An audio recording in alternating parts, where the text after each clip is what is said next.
Action fanatics, welcome to another edition of the Bulletproof Podcast. I am your host, Chris the Brain, and joining me, it is the Toyman, Chris DePetrillo.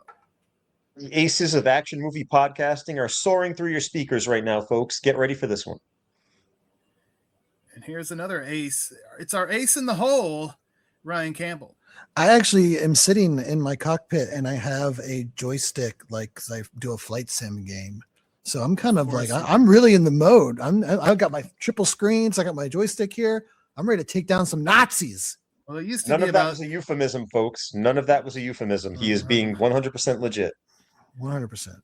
I was to say, it used to be about the man and not the machine, but we'll get into that in a bit here. But let's talk first about bulletproofaction.com, because if you've been there in the past day or so, you know that the House of the Dragon coverage has begun, and I would hope that you are among thousands of people who have visited the site. That's right. War is here, Brain. The greens and the blacks, the final season.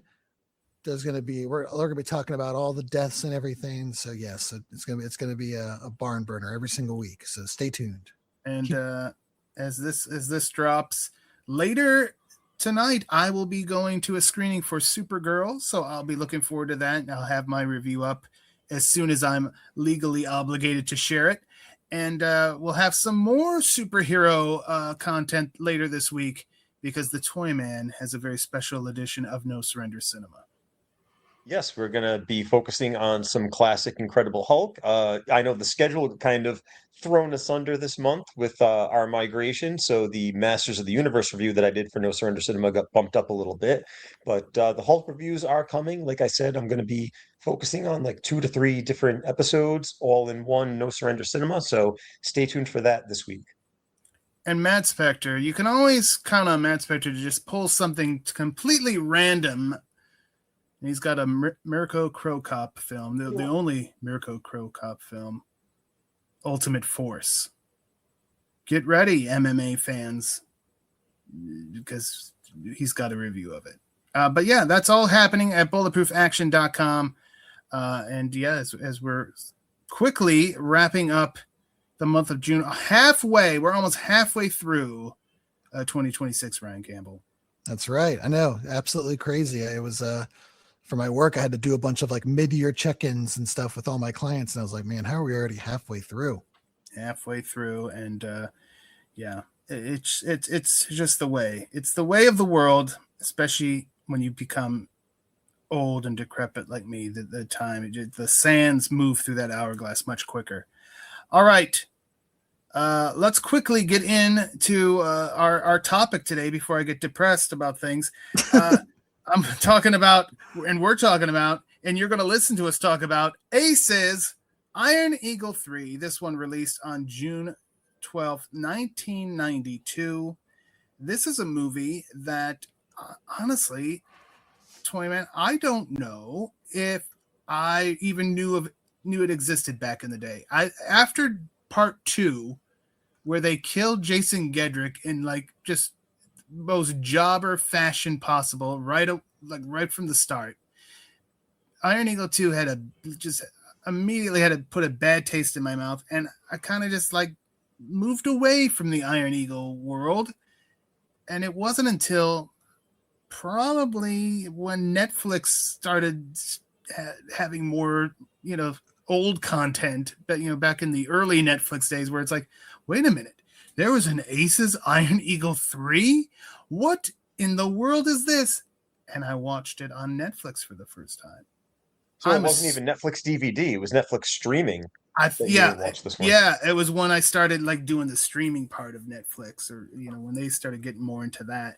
And I remember getting Iron Eagle on the Netflix DVD. That was may have been the first, when I first signed up for Netflix. I'm like, you know what I haven't watched in years? Iron Eagle. And it all came flashing back to me. And now like Iron Eagle is an annual watch. Yeah, Aces was something I did not discover until the Netflix streaming days, but I'm assuming you probably saw it much sooner than that. I did. So I did not rent this one. I knew it existed. I had seen it at the video store, but Similar to you, excuse me, fighting allergies this week, folks. So I apologize for any brief coughing fits there. Um, I was kind of like, like Iron Eagle 2 wasn't that great. Like, I wasn't in a rush to see part three, and I didn't see it until it showed up on cable. Actually remember because I didn't get Cinemax at my house. So the first time I saw it, I was at my grandparents' house, and I'm like, what's on tonight? What can I watch? And it was like a Sunday night. I'm like, okay, I can watch in living color or whatever. And then I caught it later that Sunday night, and I was like, okay, like this is okay, but I kind of like wasn't into it. And then once it started kind of airing more on cable, I'd catch it regularly, and then finally saw it like from start to finish. So yeah, I wasn't in a big rush to check this one out either, and it wasn't until it ended up in cable rotation that I finally paid attention to it. And Ryan Campbell, I'm assuming your first time watching it was in the last 24 hours. You would be correct. I watched it last evening, so it's all fresh in my mind. There you go. And we get the opening credits. We get some music by Henry Manfredini, who, of course, Toyman is most known for his work on Friday the 13th. Exactly. Classic score for Friday the 13th. Not so memorable here. Yeah, very different, though. A very different sound. And this one is directed by John Glenn. It's the only Iron Eagle movie not directed by Sidney J. Furie. John Glenn was like the go-to Bond guy in the 80s. Mm-hmm. I think he did every 80s Bond movie. Which we just covered recently on this podcast. Yes, we did a View to a Kill if you want to check out the archives. And then let's get into the movie, because we're going to see Arthur Stockman, played by the one and only Fred Dalton Thompson, former senator, and also from the great Die Hard 2. And he's like a promoter of these World War II themed air show, Ryan Campbell. This seems like something you and your dad would go see. Does it? Yeah. It I don't know. There is a real big one up in Dayton, about an hour north. Of course, yeah. The big one is. But yeah, he's kind of like the those Civil War reenactments, but imagine them flying planes like in the air and everything. They even shoot paintball. I don't know if that's a real thing. Do they really stage like shoot paintballs at planes? I don't know. Yeah, I'd never seen that until this movie. Exactly. I mean, but yeah, I lived, in the Dayton area, and I remember it was some sort of air show that was going on, because there were like big ass bombers, like just a whole 6 of them. Like, I'm like, what the hell? I've gone back in time. There's these bombers just flying over. Holy crap.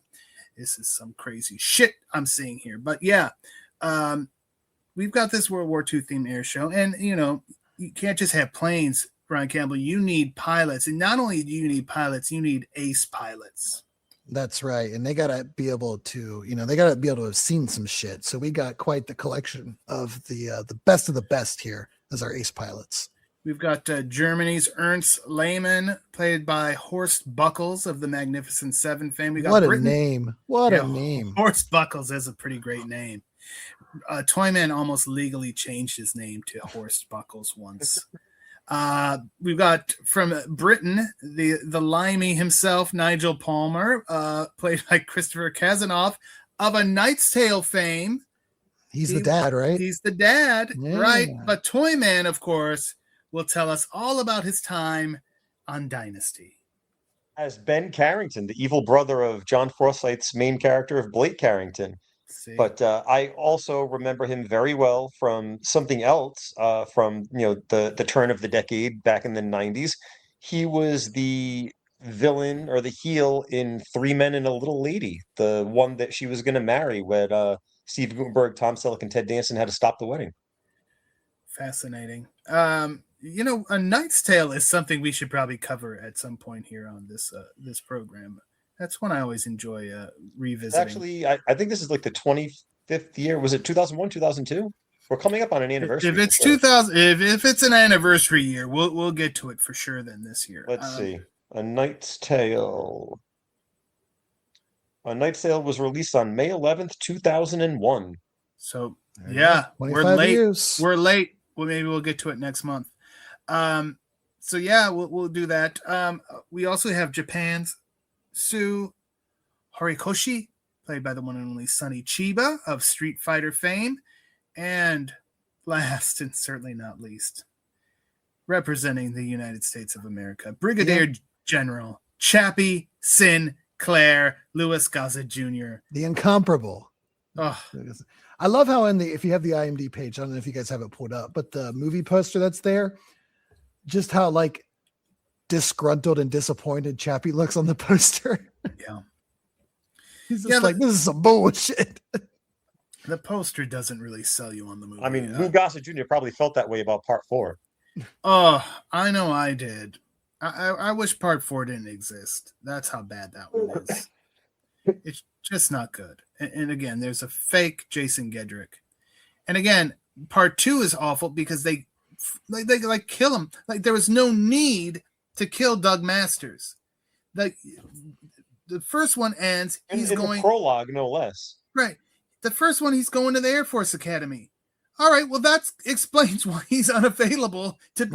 He's could be on assignment or training. He's doing something else. He can't just, I just graduated. I could do whatever the fuck no. So it's like, and then you leave the door open for if another sequel down the road, he wants to come back. Which they just they shoehorned him back in anyway. But you got to be like wrestling where you never say never. Don't book yourself in a corner. Yeah, come on now. Well, anyway, we're not here to talk about the travesties of 2 and 4. We're here to talk about 3. And so we get this show and everybody loves the show. And when it's wrapping up and they're back on ground, Chappy gets word that his friend Ramon Morales has just crashed in the Gulf. And we don't know who that is. That's not like a character from 2 or something. No.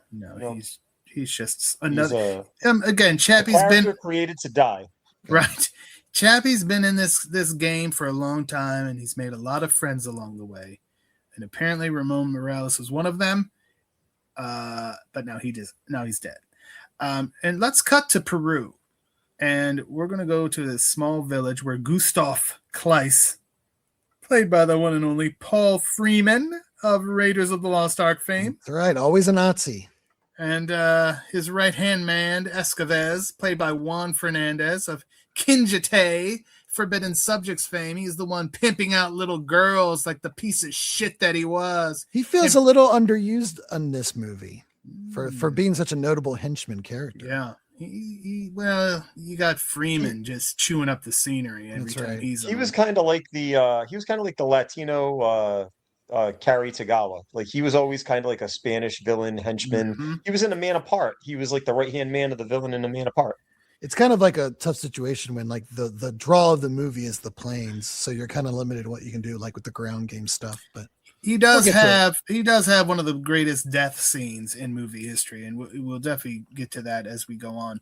But yeah, they've got this little town, this little village in Peru, and they've taken over, and they're making the locals work in their drug factory, and it's bad. It's bad all around. And we also see that they have someone chained up, and that someone is Anna Morales. Toyman, tell us about Rachel McLish. She was kind of like the, I don't know if saying that she's like the China, but she was a female bodybuilder that they really wanted to push into the action world. And she only ended up doing a couple of movies. She was in, was it another Pumping Iron? There was like a documentary type movie that she did. And then she was in this. And then she did that movie, Ravenhawk. Do you remember Ravenhawk? Albert Pune. Yeah. Yep. She did that movie. And then she kind of just faded away after that. She didn't do much after that from what I recall. No, she did not. And she's very good in this. And yeah, obviously she's got the presence and the look. And she's got that nice balance of before like the muscles become like almost too much, you know? Right. Yeah. Unlike Toyman's favorite in Super Fights. Remember her, Angel? Remember? Yeah, she was off of the quotient for Toyman. Yeah, Toyman. Not my type. Toyman. Not my type at all. Real nasty things to say about that woman. I think she sent us some emails. She was not not happy about how we used to pick it on our podcast. Yeah, I mean, he treated her worse than he did Hesco. I was gonna say it was between her and Berenger's girlfriend in The Substitute. You're horrible. Oh, you misogynistic piece of bald shit. Anyway.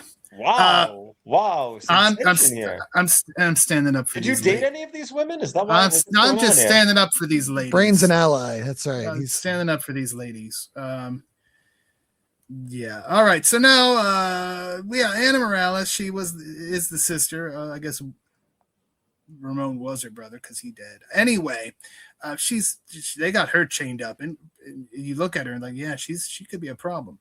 Anyway, let's go back to the Air Force Base where Chappy is there, and he's introduced to DEA agent Warren Crawford, played by Tom Bauer. Also, Ryan Campbell from Die Hard 2. It was a Die Hard 2 reunion. Yeah, we got a little bit of a reunion here, and both of those I did recognize. So right there. And then, of course, there was General Sims, played by Mitchell Ryan, who we talked about when we talked about Lethal Weapon.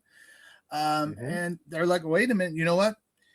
We got the wreckage of Ramon's plane, and there was cocaine found in like the reserve fuel tank. Bum, bum, bum. And Chappie's like, what? No way would Ramon be involved in such a thing. But then we get to meet Doyle, who was flying along with Morales, played by Rob Estes, of one of my all-time favorite programs in the history of television, Silk Stockings. Not Melrose Place. I'm talking about the basic cable erotica that was Silk Stockings. I love a good, like, dimly lit neon police station. That's just the best. Sergeant Chris Lorenzo, Sergeant Rita Lee Lance. I mean, those two. Ooh, those titillating openings for Silk Stockings after Raw went off the air before I went off to bed. Man. Yeah. I love some Silk Stockings. We may be talking about some Silk Stockings on the websites at some point this year, folks. Just a little teaser. Anyway, he's like, he doesn't have much to say. Oh, yeah, we were flying together, and then I went this way, and he went that way. But by the time I circled back, he was dead. So he's not really offering much information. Very vague. And very vague. And if that wasn't enough, like, what? This guy, what? Sergeant Lorenzo? What are you doing, my friend? Then we see him on the phone with Kleiss. So that removed any doubt that there's something wrong with this guy, Ryan Campbell. Absolutely. Yeah. We're establishing pretty early on that there's some shit going down. There's a big party. There's a big to-do. We get In Vogue's Boogie Woogie Bugle Boy going. The aces are all hanging out. Stockman's like, hey guys, get on up, mingle with these people. They might invest money in my show. And Chappie's like, I'm not going to be part of that show anymore because I'm going to retire and get me a ranch. And we'll see if that pans out.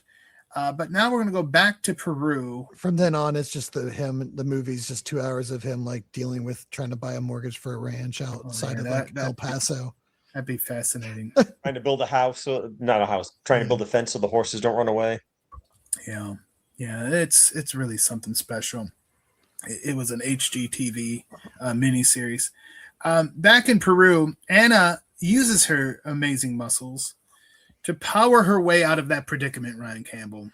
Yeah, I think that the infamous scene of Tom Cruise in Mission Impossible, and he does like his little that thing where his hands are tied up and he like pulls his body up and shimmies himself off. They might have taken a little inspiration from this. I think they did. I think they stole it. I don't think it just was. They're like, let's do that.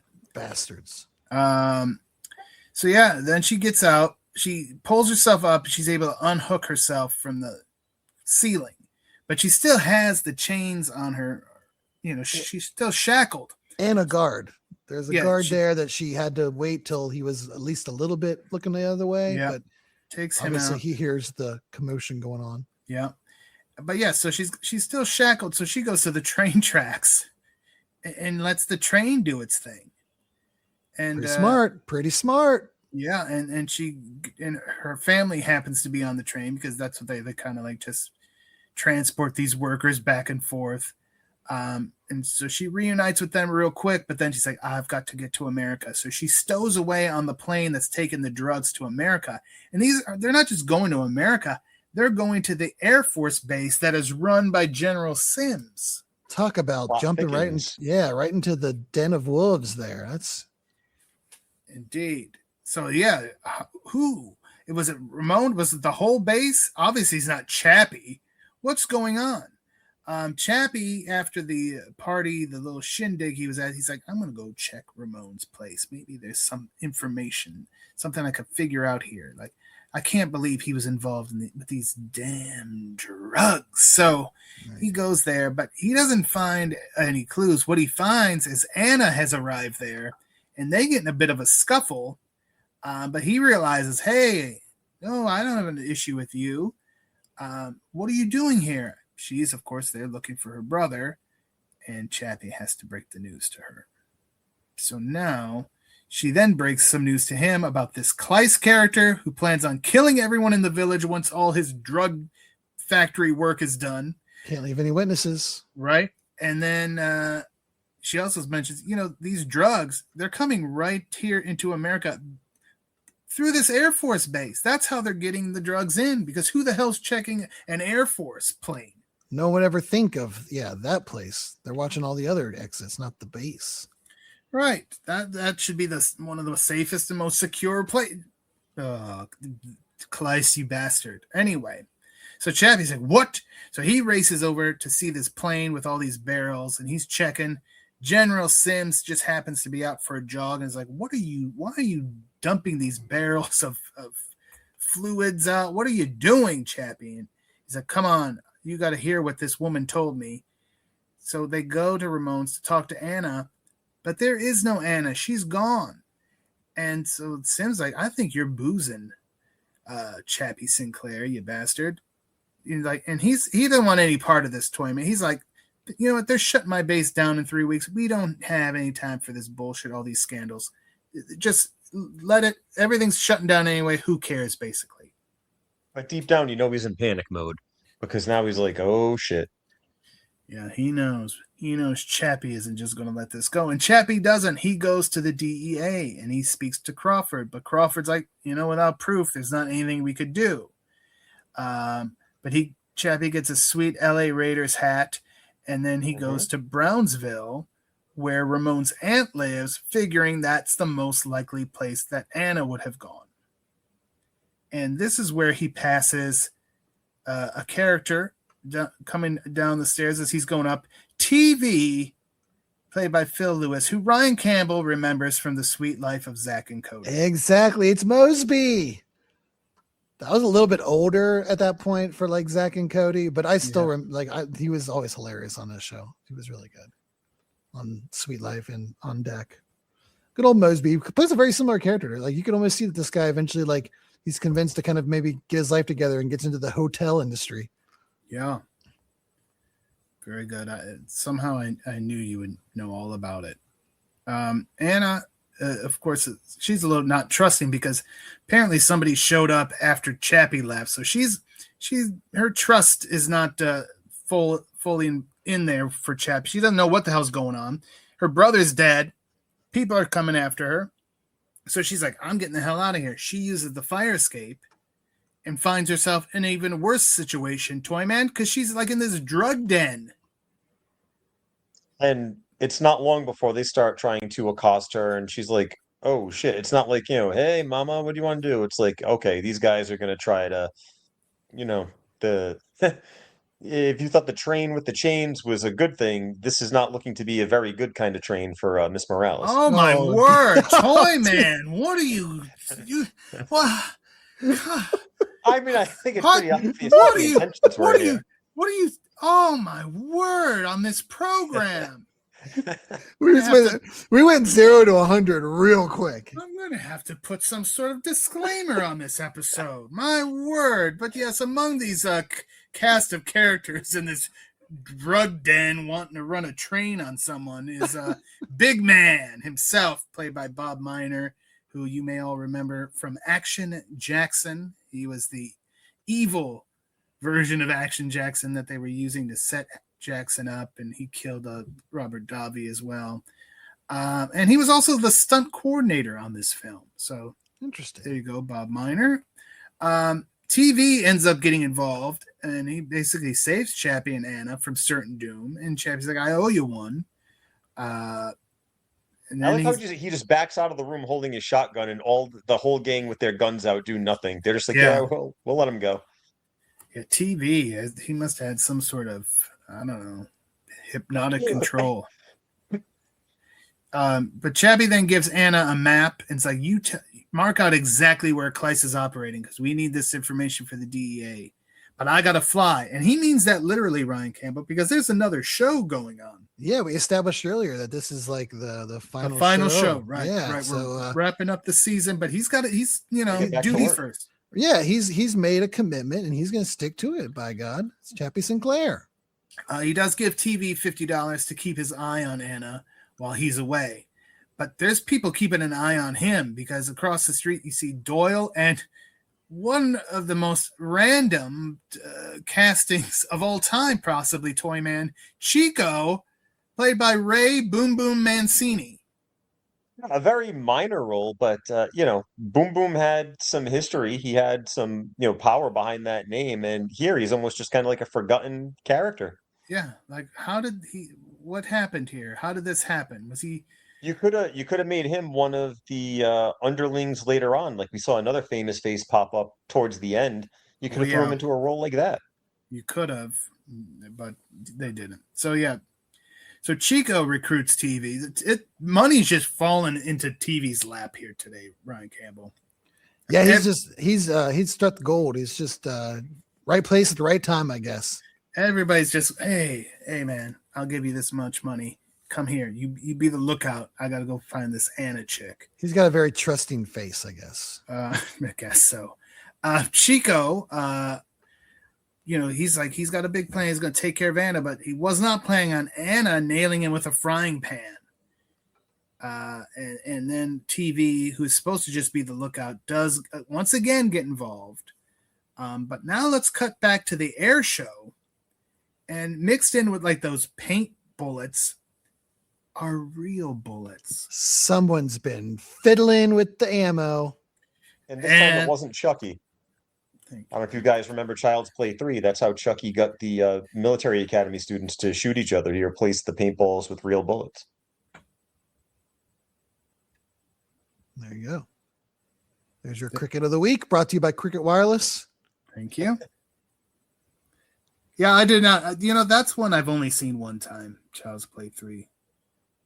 I don't know why, but I only saw that one once, at least all the way through. Child's Play, the first one, I've seen so many times. But when they go to shoot, like, okay, this is part of the show. Chappie's really hit. His plane's damaged. It's going down. He's got to make an emergency landing. And yeah, that's Chappie's like, okay, someone wants me dead. So I've been poking around stuff. I obviously hit something sensitive. Some people would back off. Chappie's like, hell with that. He gets Stockman they all hop in Stockman's limo, all of them, all the aces. And they go to Brownsville to find Anna. When they get there, her aunt's apartment is all tore up. Then they see somebody's in the bed. They pull the covers back. It's dead Chico. So bye-bye, Boom Boom. You're done. And this is now TV has really proven himself. He's killed this man. Yeah, he's having a pretty good rookie season here in this crew here. And so now it's happy. He's like, all right, well, I'm going to go back to Crawford, the DA. We get the first of 8 bastards. I was on the edge of my seat as this movie was progressing because I'm like, whoa, what a wild card it would be. If they could make the list. If Aces, Iron Eagle 3, like that is not one I would have predicted would be on the list with 10 or more bastards. But they came so close with 8. Oh, but I was like, that's wonderful. That's what I want when I'm doing these things because, yeah, these Kung Fu movies, you expect some of them to have it. But when it's just this random freaking Aces Iron Eagle 3, come on now. To be fair, we're kind of veering away from the original Iron Eagle territory. I mean, this movie is kind of like it's almost like the best of the best series. By the time the series was over, we were so far removed from the original film. The original Iron Eagle, I think, has 5, but that also made a little bit more sense because it was either PG or it may have been. It was PG. 13. So Yeah, yeah, I always thought it felt a little more like I don't want to say kid like Three Ninjas Kitty, but it definitely felt like more in that realm of like a family movie. More. well, yeah, than- It was like it was teenage Top Gun. yeah. It was maybe no. Listen to me, you son of a bitch. You can hear like why you don't can you hear how upset he got. why don't you fucking take a look at the release dates, you bald bastard? Well, I know it came out before it, but Top I'm saying Gun was the adult Iron Eagle. Fuck you. And Top Gun is also inferior to Iron Eagle. And I said it, and I'll keep saying it till I die. I recently watched a movie that I have a hot take about. I watched Gone in 60 Seconds recently. The original? No, the Nick Cage one. And my hot take is Gone in 60 Seconds is way better than the Fast and the Furious. Oh. I think they came out the same year or relatively close. Yeah, both in 2001, I believe. Yeah. And it is the way better movie of the two. Oh, and yeah, you want to talk about a franchise that has veered from its origins. Yeah. Take a look at Fast and the Furious. Went from stealing, DVD players and PlayStation. They became like getting launched into space. They pretty much became superhero films by the end of it now. Yeah. All right, where were we? Oh yeah, so the Chappy DEA again won't help. So he goes to the general, and the general's not only not helping him, he's like, "No, you know what? You're grounded. You're not doing anything. You're staying right here." And then he looks at the pictures and he sees the jackhammer, which is something that was mentioned early on. And he said, "Oh, okay." And now he knows, Ryan Campbell, that Sims is in on this too. He's as dirty as anybody else. Yep. And I mean, it's probably one of those things where like he's been around enough to know how high up it would have to be for something like this to happen. But you're probably hoping that's going to be something else. But yeah, his probably worst instincts became true.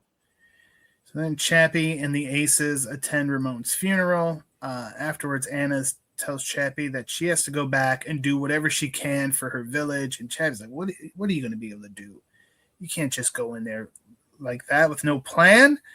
But Chappy then decides to drink his blues away a bit. And he's at a country western bar. The Aces find him there, and that's where Leichtman starts talking once again. And he used this, I think, earlier in the film. Do these exist in real life? What? These bars that are like in the middle of nowhere, but like everybody are filled and there's they do. Music There's going. nothing else to do except drink. I guess maybe that's it. They do. The whole town's in there.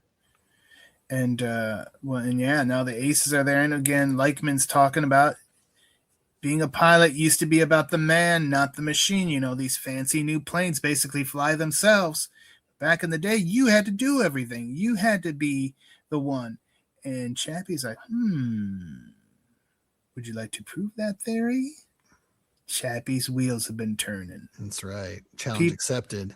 He's like, he didn't just go in there to be a drunk, depressed man. He just needed a little bit of time to clear his head. Yeah, sometimes you just got to take a step back, You get a little too in the weeds and you're like, you know what? I got time out, take a step back from the situation, look at it from like a broader view, and then you got to get fresh eyes on it.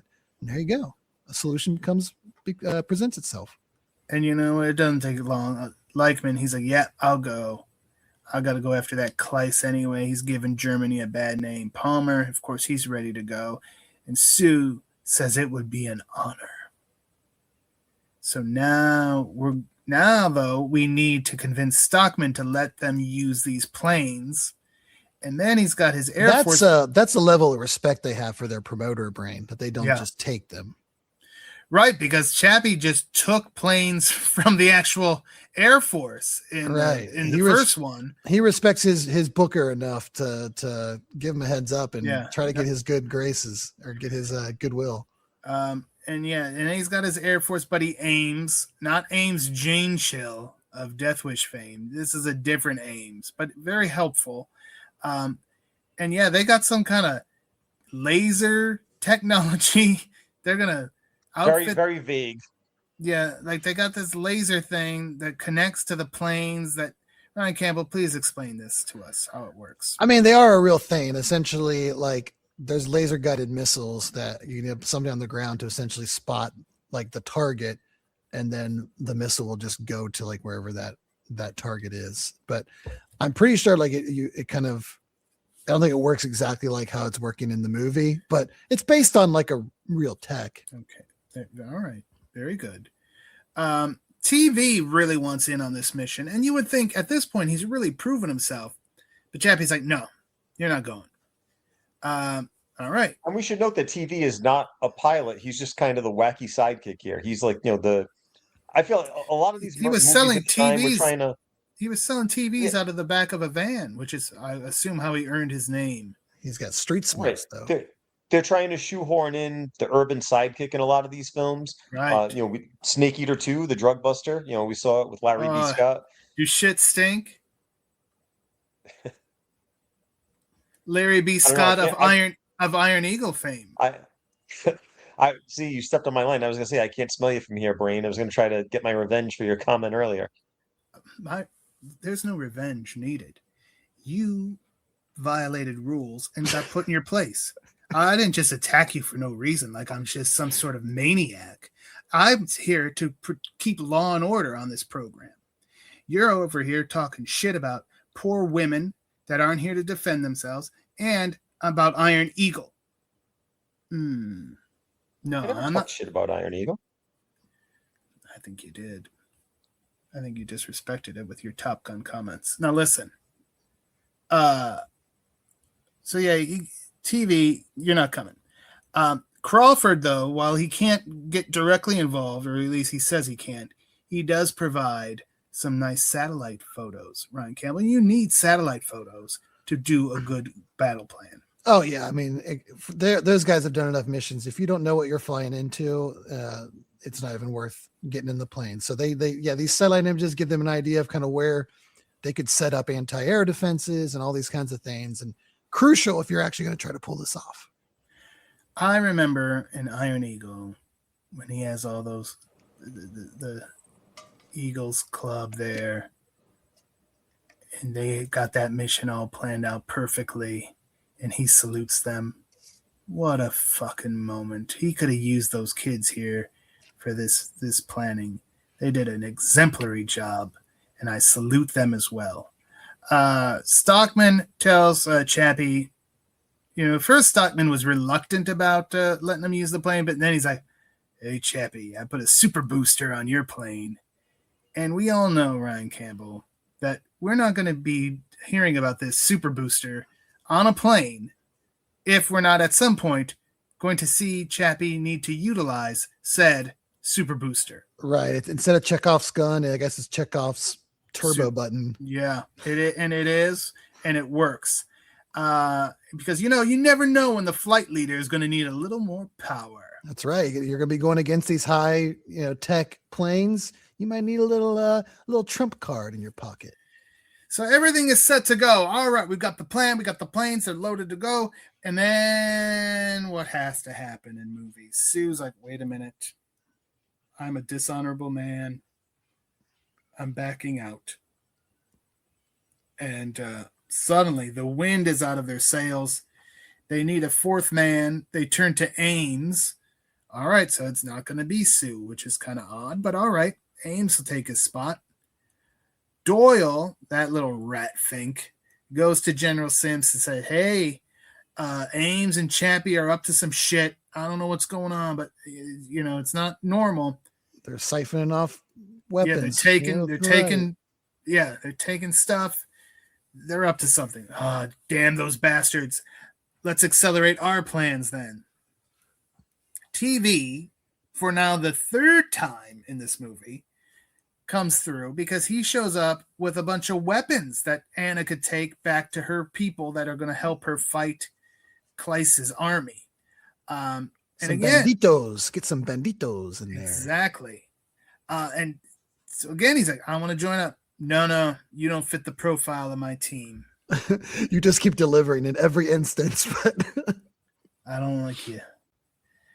I mean, he's a salesman. He's got to be persistent. Indeed, and he is, but and he's not going to take no for an answer, as we will soon find out. But then things take a turn for the worse again. They thought they had a plan with Ames, but Ames maybe got a little bit too greedy because he's trying to get some more missiles off the base, and this time the MPs catch him. And now, once again, we are in need of a fourth man. Meanwhile, we see that General Sims has made his way to Peru. And, so again, if there was any doubt that he was involved, he's right there. Right. I guess he thought he needed to see these final preparations firsthand or something. I don't know. Indeed. He's right there with Kleiss and having a good old time. So back at the Air Force Base, it looks like this mission is going to have to be scrapped. But Sue reconsiders, and he's back on the team. So what a weird plot point. I don't get it. That didn't last very long. I know, it's like 5 minutes. Yeah. And they still, like, if they think that they needed to do that to get Ames caught, they could have still just done it of him trying to get them more weapons. Like, I don't exactly know. Yeah. I mean, we need a 5-man squad. Oh no, he got caught. Can we pull it off with just the 4 of us? Right. Exactly. I mean, it makes sense in a little while when, Sue's final, when he redeems himself, because, he said he was dishonorable and it was his brother who was really the I don't know. I don't even remember. He just picked up how to fly a plane. Yeah. So Remo's going to town as he often does during these programs. But anyway, so Sue's back on. Stockman is going to do his part. He's going to fly Anna and the weapons to Peru, and he does so. And when they land, though, they hear a noise. TV now is Mr. Stowaway.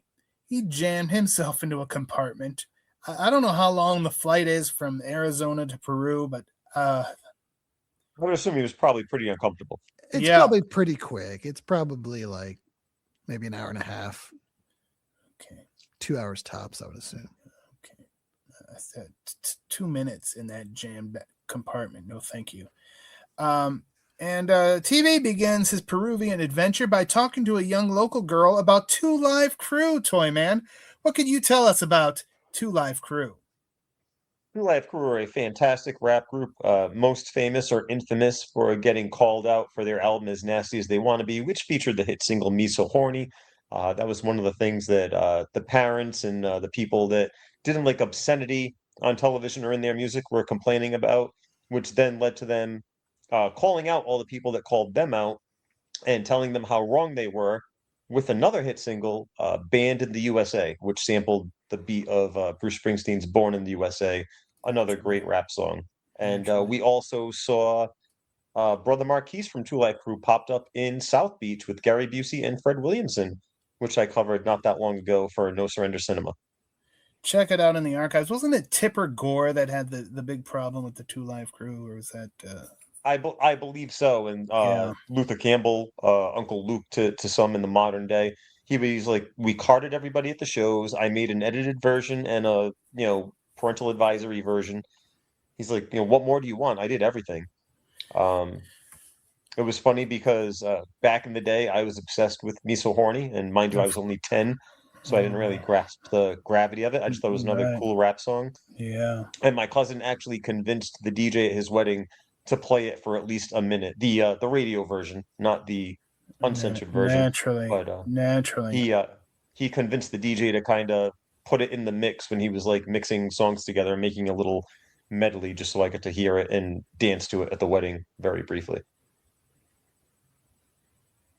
There you go. Thank you.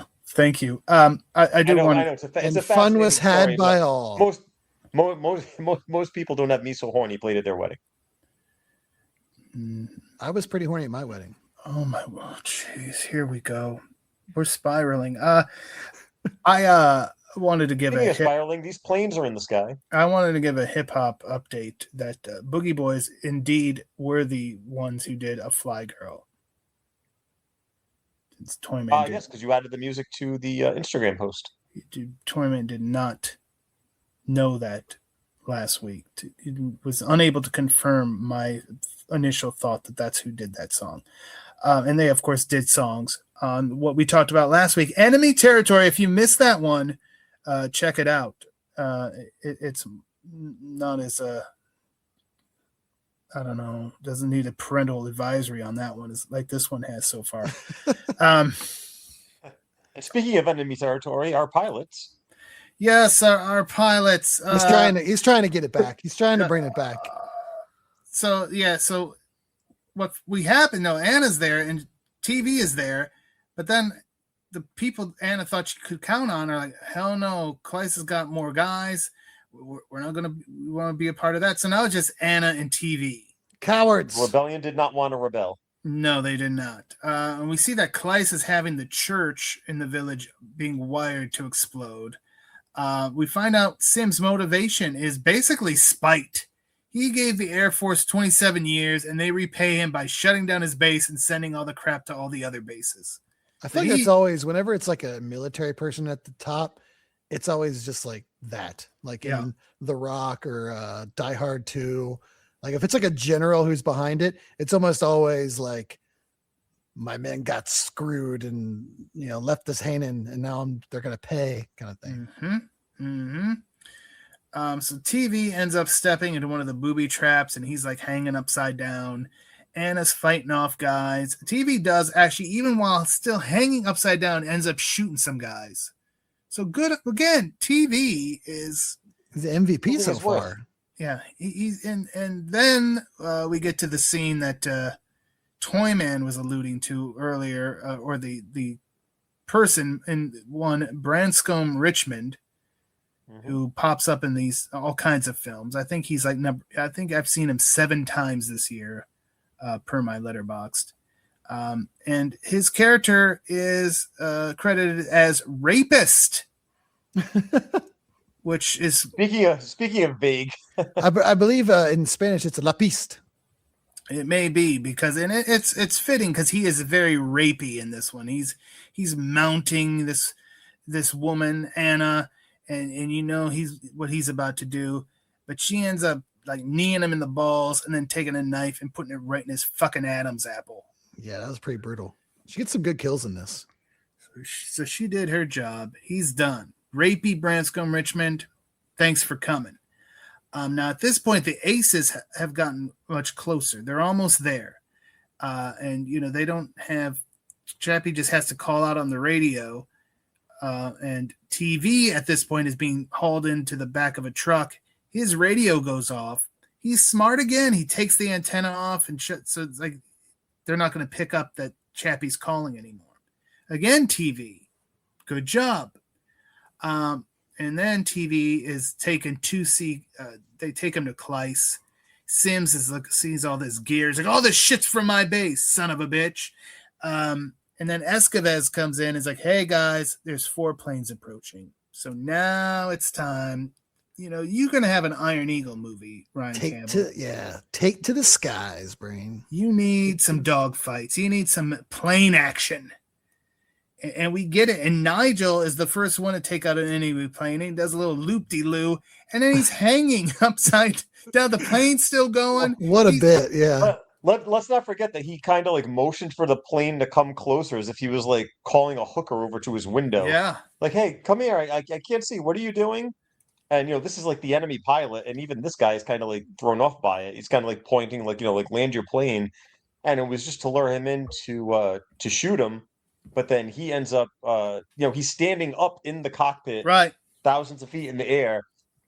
And then he ends up like spinning over. The recoil of the shot spins him. Now he's hanging, and here comes Chappy.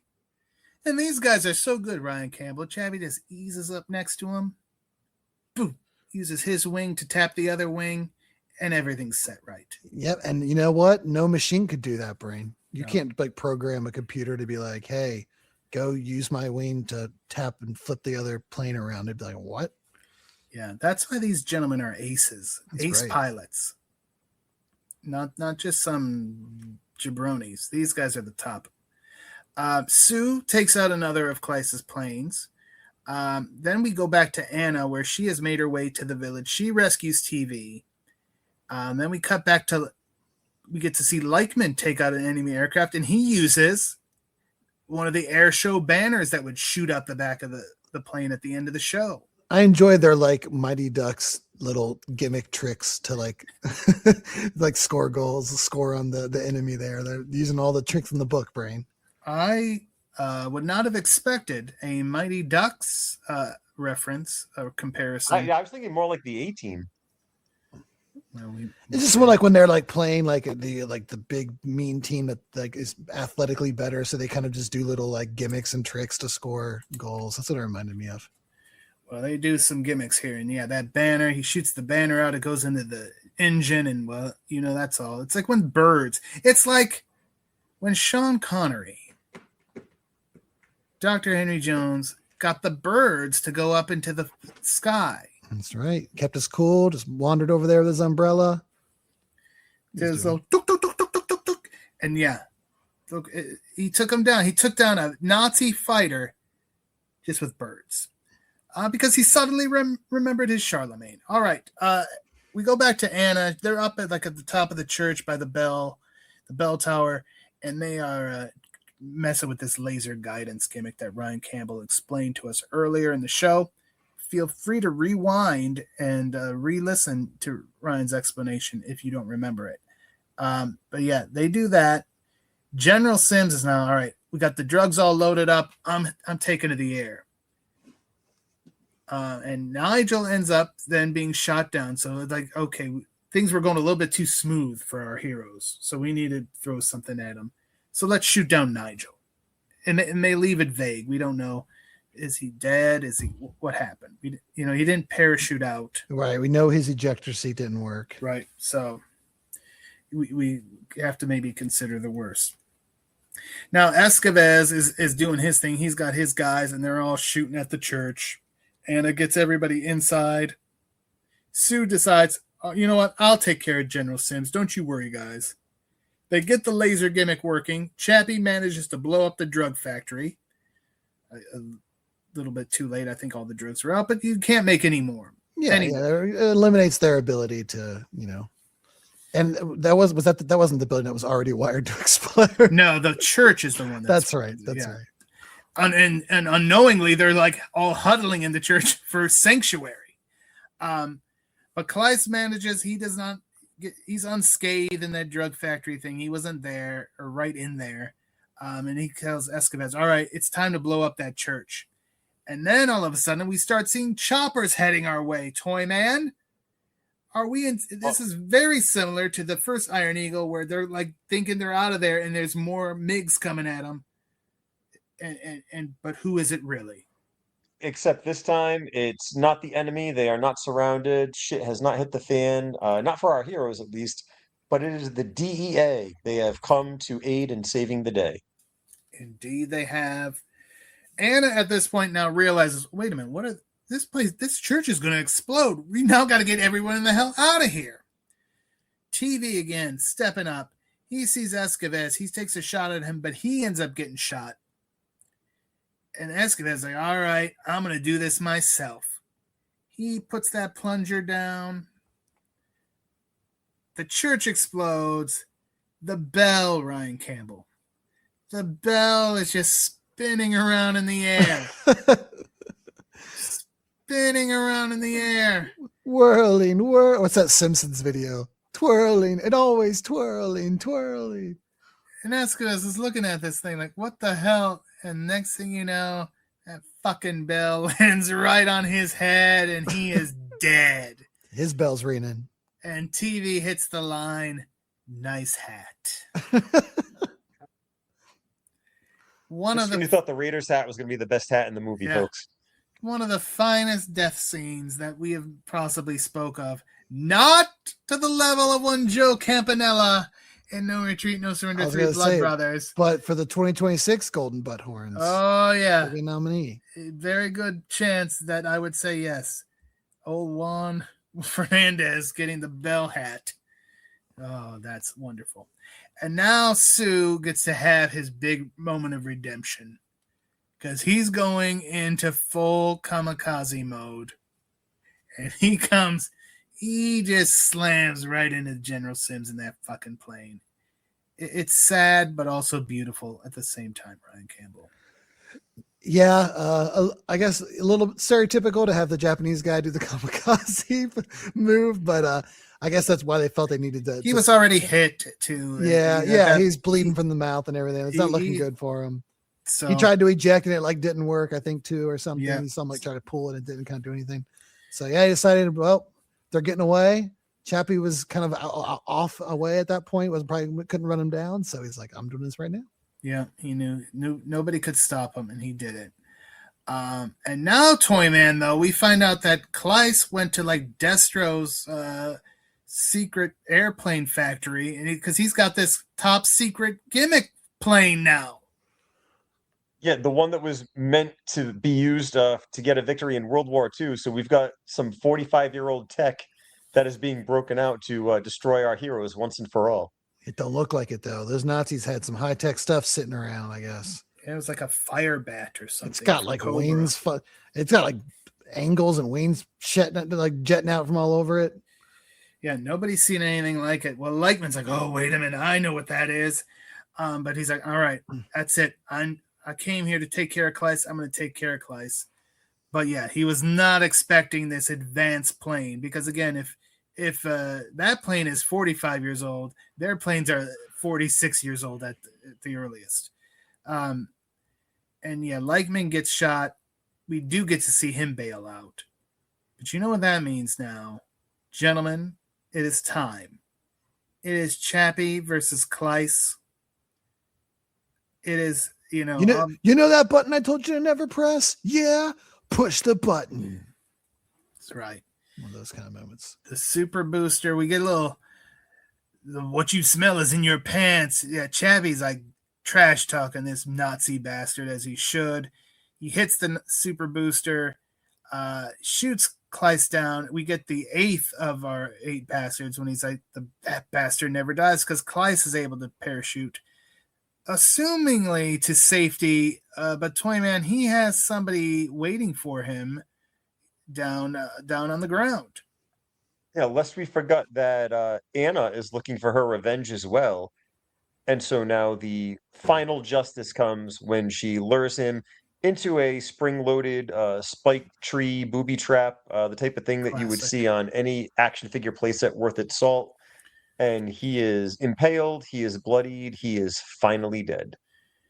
And yeah, the DEA guys show up just there and like, yep, he's dead. And more good news, Leichtman has found Nigel Palmer. Palmer did not die, Ryan Campbell. He did not. He's in good spirits. Gives a nice little thumbs up, that limey. And yeah, there we go. And then we wrap things up. We're at a ranch. I don't know if this is Chappie's ranch. I don't think he had time to do it. It may have been... Uh, we can't tell because everybody's dressed like a cowboy. Yep, they sure are. It's like I think it's the ranch where the threesome happens in Kickboxer 4. Seriously, that was a nominee for something as well. Anyway, we ran. Yeah, they're at this ranch. They're dressed up like they're at the San Antonio Royal Rumble. And we're going to be doing all the announced team. The Texas ties or whatever. Yeah.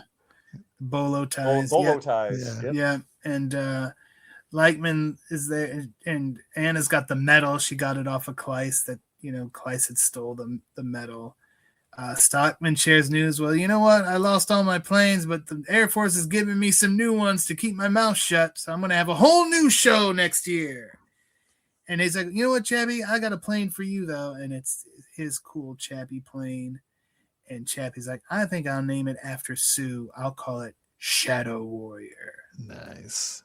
And then TV comes with his big plate of meat that he's burnt and destroyed. My favorite part about that is they try to play it like he's like the screw up when he has yet to screw up his entire movie.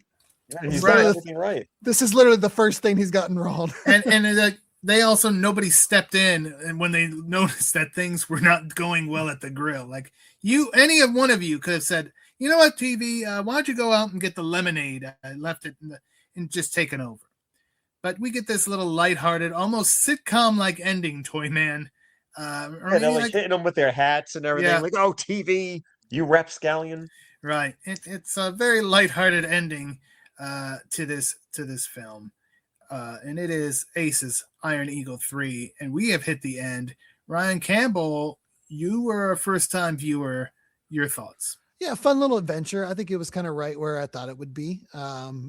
Seeing the first one and just kind of the vibes I expected, but it was good. The plane scenes were terrific, and it's all practical, shot on camera and everything. Right. None of it looks like, green screen hokey, like they put them in a cockpit and they're shaking the plane with the green screen or something.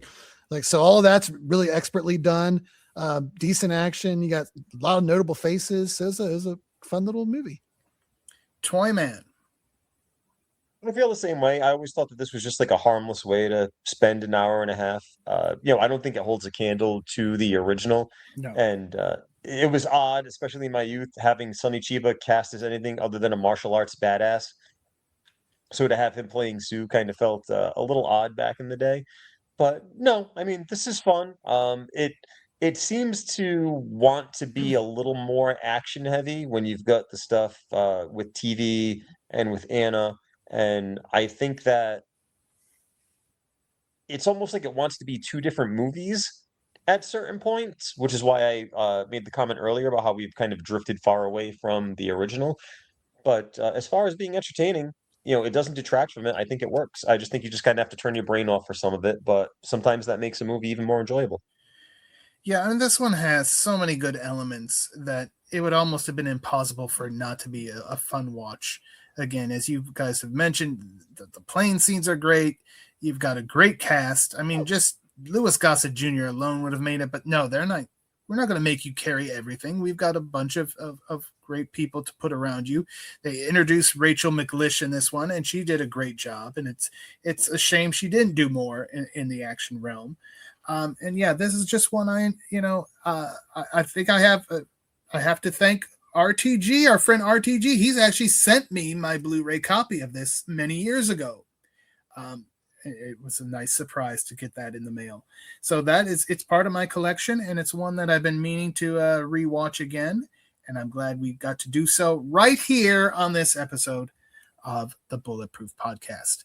All right. About time to wrap things up. Social media, I'm going to tell you about it. Bulletproof Pod on X and Blue Sky, Bulletproof Action on Facebook and Instagram, Bulletproof Pod as well on Letterboxd, and we are also on YouTube.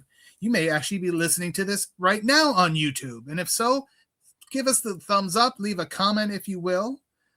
We appreciate all the feedback. All the things. Do all the things.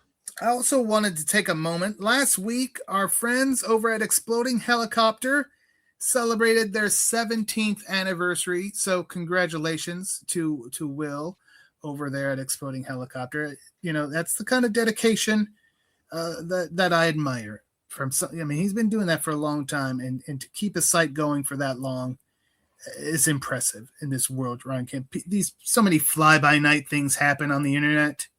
17 years. Oh, come for on. Sure. Yeah, absolutely. That's definitely puts you in rare territory when you think about like what the internet was like 17 years ago, and to even how many things are even around.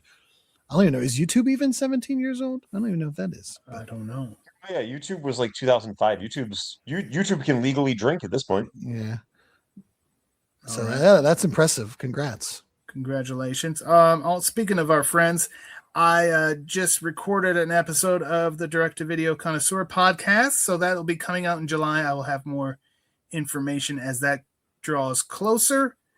And I can tell you it's drawing closer for us because next week, right here on the Bulletproof Podcast, we are going to talk about our third summer blockbuster that we're discussing, Supergirl. As I mentioned, I'll be checking that out tonight as this drops, and I'm sure you gentlemen will be catching it some point this weekend. Mm-hmm. Absolutely. Looking forward to it. We take the next step in the very young, blossoming DCU.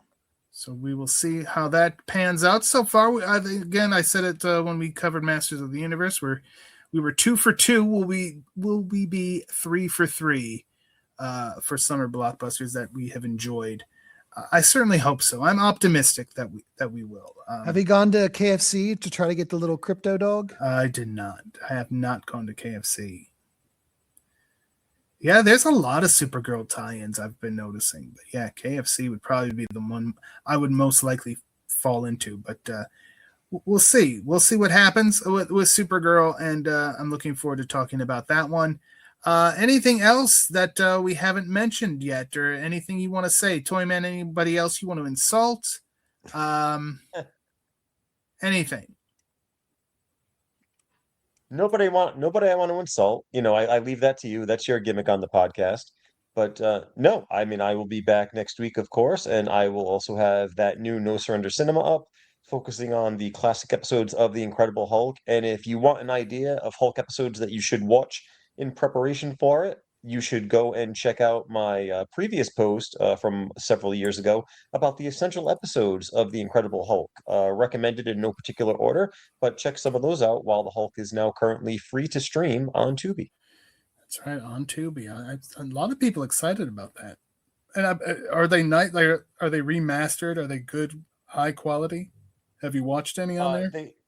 I have been watching it, and they do seem to be probably, I'm guessing, maybe the tapes or whatever copies used for the Blu-ray release that came out a couple of years ago. Okay, very good. Very good.